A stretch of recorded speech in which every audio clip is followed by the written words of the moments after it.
bendición para sus vidas.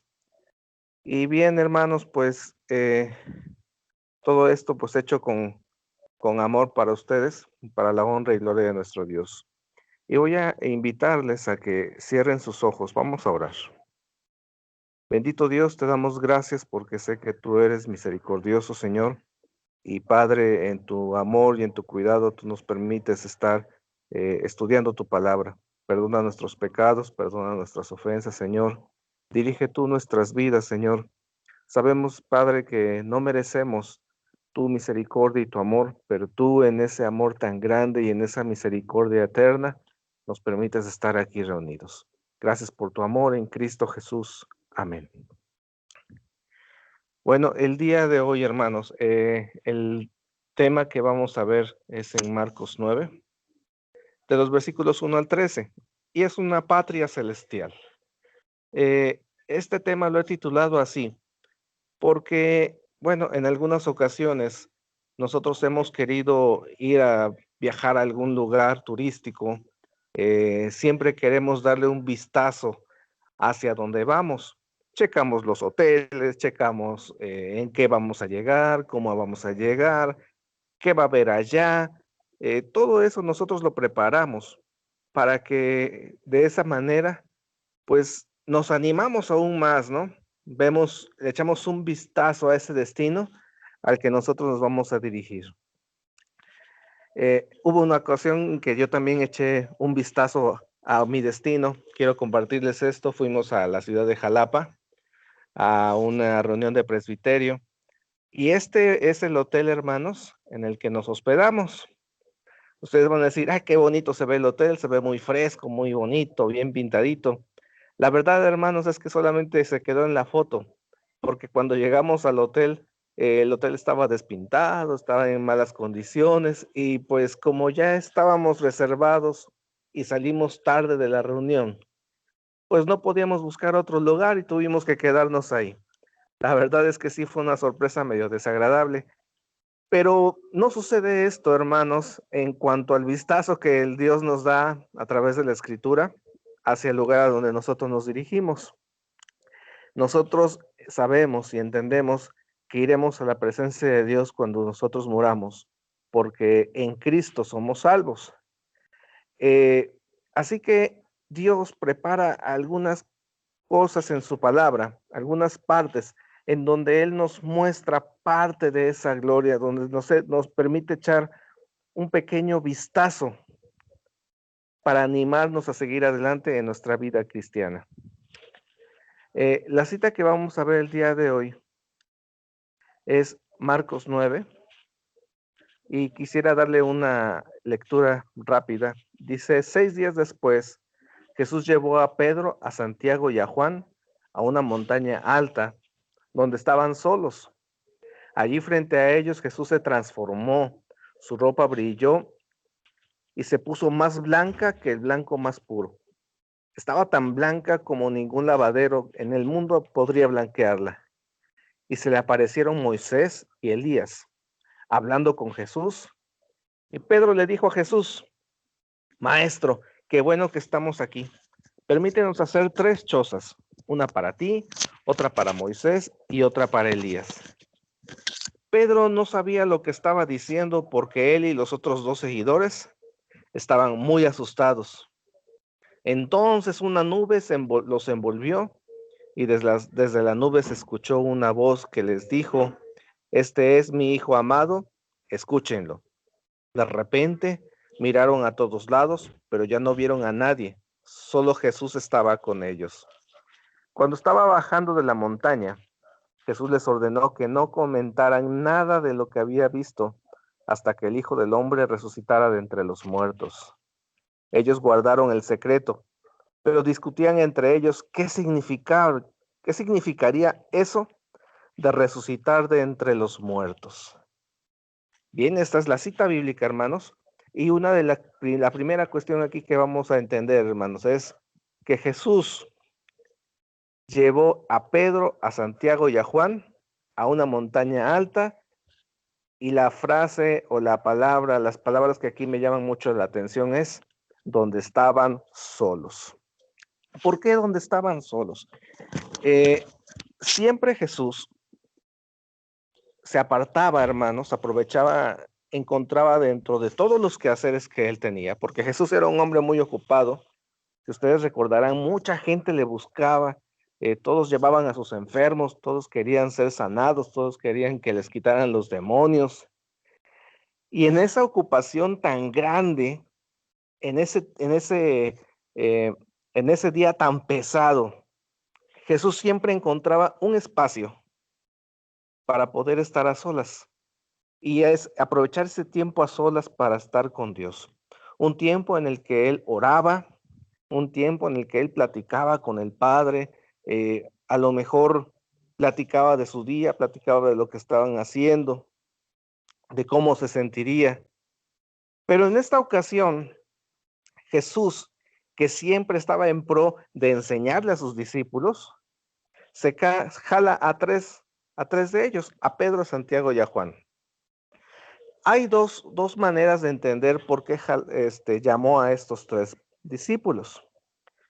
Una de ellas es porque Jesús necesitaba gente que fuera testigo de lo que iba a ocurrir. De acuerdo a la ley de Moisés, se requería cuando menos de 2 o 3 testigos para cualquier asunto oficial. Si tú llevabas con 2 o 3 testigos, bueno, se tomaba como cierto lo que tú ya estabas diciendo. Y la segunda es porque Jesús quería enseñarle a sus discípulos que el estar a solas con Dios tiene cosas muy hermosas. Cuando tú estás a solas con Dios, haces algo que se llama devocional personal. ¿Qué es un devocional personal? Es algo muy sencillo. El Señor Jesús lo tenía muchas veces. Como ya les mencioné, Él siempre buscaba la manera de estar a solas con Dios y Él se apartaba. Él oraba y Él no sabemos qué es lo que le decía a Dios, pero la verdad es que las oraciones de Jesús eran extensas cuando estaba a solas. Él nos enseña a nosotros que en nuestro devocional personal debemos orar, debemos estudiar su palabra. Y de esta manera nosotros empezamos a crecer, empezamos a fortalecer nuestra vida diaria, nuestra vida como cristianos. La verdad es que un cristiano que no estudia, un cristiano que no ora, no entiende, no entiende el amor de Dios, no entiende su lugar dentro de la patria celestial. Es una persona que está totalmente aterrizada, es decir, pretende que en esta vida todo le sea fácil, todo le sea dado. Él quiere halagarse, él quiere vivir de la mejor manera, pero una persona con Cristo entiende que nosotros estamos en este mundo, pero no somos de este mundo y que nuestro galardón es mucho más grande. El Señor Jesús nos ha prometido una patria celestial. Ese es el destino al que nosotros estamos eh, predestinados, en el que nosotros estamos ya llamados, porque el Señor Jesucristo vino a morir por nuestros pecados para darnos salvación y darnos esa entrada a la gloria con nuestro Dios. Bien, entonces, el devocional personal es una de las enseñanzas de este pasaje, ese buscar estar a solas con el Señor. Bien, hermanos, continuando la lectura, dice que allí frente a ellos, una vez que estuvieron en la montaña alta a solas, Jesús se transformó. Su ropa brilló y se puso más blanca que el blanco más puro. Dice que estaba tan blanca que ningún lavadero en el mundo podría blanquearla. Y se le aparecieron Moisés y Elías hablando con Jesús. ¿Por qué Moisés y Elías? Esa es una pregunta muy importante, muy interesante. ¿Por qué justamente Moisés y Elías se aparecieron con Jesús en ese momento con estos tres discípulos? Bueno, cuando vemos que Moisés se aparece es porque en Jesús se cumple toda la ley. Moisés como representante de la ley estuvo ahí presente. Recordemos que a Moisés le fueron dadas los 10 mandamientos, todas las leyes que encontramos en el Pentateuco fueron escritas a través de Moisés. Y bueno, la verdad es que Moisés es como un representante de esas leyes. Jesús en su persona, él cumple toda esa ley y los profetas. Dice Romanos 10, versículo 3 al 4. No han entendido cómo es que Dios nos aprueba. Por eso trataron de ser aprobados a su manera y no aceptaron la manera como Dios nos aprueba. ¿Qué quiere decir este versículo, hermanos? Que la gente no entiende que Dios nos quiere aprobar a la manera de Dios. Así que nosotros tratamos de hacer las cosas a nuestra manera, a nuestra forma, y no queremos hacerlo a la forma de Dios porque creemos que es demasiado sencillo, que tal vez para poder ganarnos el cielo hay que sufrir, hay que llorar, hay que rasgar nuestras ropas, rasgarnos la piel, y eso va a ser como un sacrificio para Dios. La verdad es que lo que nosotros hagamos ya no sirve. Todo lo ha hecho el Señor Jesucristo. Dice, y no aceptaron la manera como Dios nos aprueba. En lo que respecta a ser aprobados por Dios, para todo el que tiene fe, Cristo fue el cumplimiento del propósito de la ley. Obedecer la ley era una manera en que Dios hacía que el hombre se diera cuenta que no podía hacerlo por sí mismo. La verdad es que las leyes es lo que hacían, enseñarnos que nosotros dependemos de Dios para poder ser aprobados. Así que solamente a través de Jesucristo nosotros pudimos ser aprobados. En Él se cumple la ley. Dice Romanos 10:9, serás salvo, fíjate lo que dice, si reconoces abiertamente que Jesús es el Señor y si crees de todo corazón que Dios lo levantó de la muerte, pues Dios aprobará si crees de todo corazón y te salvará si con tu boca tú confiesas abiertamente. Entonces, esta es la manera en que Dios da testimonio de que solamente a través de Jesús puede ser salvado. Dice, si confiesas abiertamente con tu boca que Jesús es el Salvador. Bien, hermanos, Elías, ¿por qué se apareció Elías? Bueno, recordemos que Elías fue un profeta poderoso y en la persona de Jesús se cumplen las profecías sin faltar una sola de ellas. Mateo 5:17 al 14, 5:17, perdón, al 19, nos dice así: no piensen que he venido para poner fin a la ley o a los profetas. No he venido para poner fin, sino para cumplir, porque en verdad os digo que hasta que pasen el cielo y la tierra, no se perderá ni la letra más pequeña, ni una tilde de la ley hasta que todo se cumpla. Cualquiera pues que anule uno solo de estos mandamientos, aun los más pequeños, y así lo enseña a otros, será llamado muy pequeño en el reino de los cielos. Pero cualquiera que los guarde y los enseñe, este será llamado grande en el reino de los cielos. Jesús no vino, dice, para poner fin a los profetas, dice, sino vine para cumplir, para que en la persona del Señor Jesús se cumplieran todas esas profecías que se vinieron dando en el Antiguo Testamento. Solamente a través del Señor Jesús nosotros podemos ver la fidelidad de Dios en su palabra. Él es quien ha cumplido su palabra, ha cumplido cada profecía que ha dado y nos lo ha mostrado a través de la persona del Señor Jesucristo. Fíjense que llama la atención la actitud de Pedro. Si ustedes se dan cuenta, cuando Pedro ve a estos personajes, la verdad es que es normal. Ellos, dice la Biblia, que tenían mucho miedo. Y cuando se tiene miedo, la verdad es que a veces no pensamos claramente. Mateo se acerca y dice: Maestro, qué bueno que estamos aquí. Permítenos hacer 3 chozas, una para ti, otra para Moisés y otra para Elías. Pedro no sabía lo que estaba diciendo porque él y los otros 2 seguidores estaban muy asustados. Y podemos pensar, bueno, ¿qué de malo tiene que Pedro quisiera hacer 3 chozas? Una para Jesús, una para Elías y una para Moisés. Lo que pasa, podemos nosotros ver que que Pedro, al ver a Moisés y a Elías parados junto a Jesús, pensó, estos 3 son iguales. Estos 3 a lo mejor son los que hay que adorar porque son 3 personajes divinos. Y así lo estaba viendo Pedro en ese momento.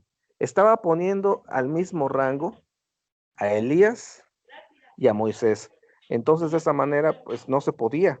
O sea, nosotros nos damos cuenta de que Jesús es superior a Moisés y a Elías.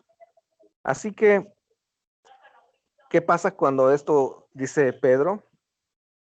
Que una nube los envolvió y desde la nube se escuchó una voz que dijo: Este es mi hijo amado, escúchenlo. De repente miraron a todos lados, pero ya no vieron a nadie. Solo Jesús estaba con ellos. ¿Qué sucede, hermanos? ¿Quién es el que merece toda gloria, toda honra? Lo mismo la Escritura lo dice. Solo Jesús estaba con ellos. A Él debemos escuchar. Aunque se aparecieron Moisés, aunque se apareciera Elías, solamente escuchamos al Señor Jesucristo. Solamente le seguimos y le servimos a Él. Esa es la responsabilidad de cada cristiano. Ese es el vistazo a la gloria de Dios. Nosotros sabemos que vamos a tener un cuerpo glorificado. Es el vistazo que Dios nos permite echar a ese futuro el cual nos prometió. Tendremos un cuerpo que ya no tendrá dolor, que ya no tendrá los achaques que tiene este cuerpo. Vamos a ser glorificados con Jesucristo, pero la gloria siempre va a ser del Señor Jesucristo. Nosotros solamente hemos de participar de su gracia y de su misericordia. Ese vistazo no es el que estamos echando. Solo Jesús es el que debemos escuchar, porque es de él quien dice Dios: este es mi Hijo amado, escúchenlo. Bien, hermanos, resumiendo, confiamos en las promesas de una patria celestial. Sabemos que el Señor nos ha prometido esa patria celestial y Él habla de cumplir en nuestra vida esa salvación, ese espacio que Él ha preparado para ti y para mí allá en la gloria. Creemos que Dios da testimonio de que en Jesús se ha cumplido la ley y los profetas. No hay otra cosa que hacer más que confiar y creer en el Señor Jesucristo. Reconocemos que solo a través del Señor Jesús podemos ser salvos. No hay otro lugar, no hay otro camino, no hay otra cosa que nosotros podamos procurar hacer para ser salvos o para mejorar nuestra situación. Solamente el Señor Jesucristo es aquel que vino a morir en la cruz por ti y por mí, y derramó su sangre preciosa para que tú y yo fuéramos salvados. Así que por eso le reconocemos como nuestro Salvador y confesamos a Jesús como nuestro único Salvador. De acuerdo con lo que acabamos de leer, recuerden lo que la Escritura dice. No solamente es, ya creí, ya soy cristiano, perfecto. No, sino dice que también confesemos a Jesús como nuestro único Salvador. Que le compartamos a otros de ese amor que el Señor Jesús nos ha dado. Y por último, hermanos, nuestra condición como cristianos, nuestra condición como ya salvados, como rescatados, es buscar tener una comunión con Dios más íntima a través de nuestro devocional personal. Como ya les dije hace un momento, es muy sencillo tener un devocional personal. Y no necesitas quedarte ahí 1 hora o 2 horas o toda la noche. No, la verdad es que puedes hacerlo en poco tiempo. Necesitas tener un tiempo en el que tú digas: voy a orar en este tiempo con el Señor, voy a hablar con Él a solas, sin que nadie me interrumpa. Voy a aprovechar este tiempo que tengo a solas y también voy a leer la Biblia. Si tú lo haces diariamente, vas a ver un crecimiento no solamente en tu conocimiento, sino vas a ver un crecimiento en tu fe, en la forma en que tú actúas, en tu madurez, tanto personal como espiritual. Dios nos puede bendecir a través de su palabra. Entonces, hermanos, son 5 cosas que debemos aprender de este pasaje. Confiamos, creemos, reconocemos, confesamos, buscamos. Esas 5 cosas son las que tenemos que poner en práctica en nuestra vida diaria. Es el vistazo que nosotros hemos echado al ver este reflejo de la gloria de Dios en la transfiguración de Jesús. Y por lo tanto, cuando nosotros echamos este vistazo, nos animamos todavía más porque sabemos que el lugar al que vamos a llegar, el lugar que el Señor Jesús ha preparado, está ahí, está listo, solamente esperando el tiempo en el que el Señor decida llamarnos para poder vivir allá en la gloria con Él. Que Dios te bendiga, mi hermano, y espero que este pequeño estudio, bueno, sea de bendición para tu vida. Te voy a invitar a que ores conmigo. Bendito Dios, gracias te damos porque tú has permitido este estudio bíblico y te rogamos, Señor, que sea de bendición para nuestra vida. Ayúdanos, Señor, para vivir de acuerdo a tu voluntad, para poder vivir, Señor, pensando en el destino que tú has preparado para cada uno de nosotros. Bendito seas en Cristo Jesús. Amén. Que Dios te bendiga, mi hermano. De verdad fue un gusto poder estudiar la palabra contigo. Espero podernos ver pronto. Dios le bendiga, hermano.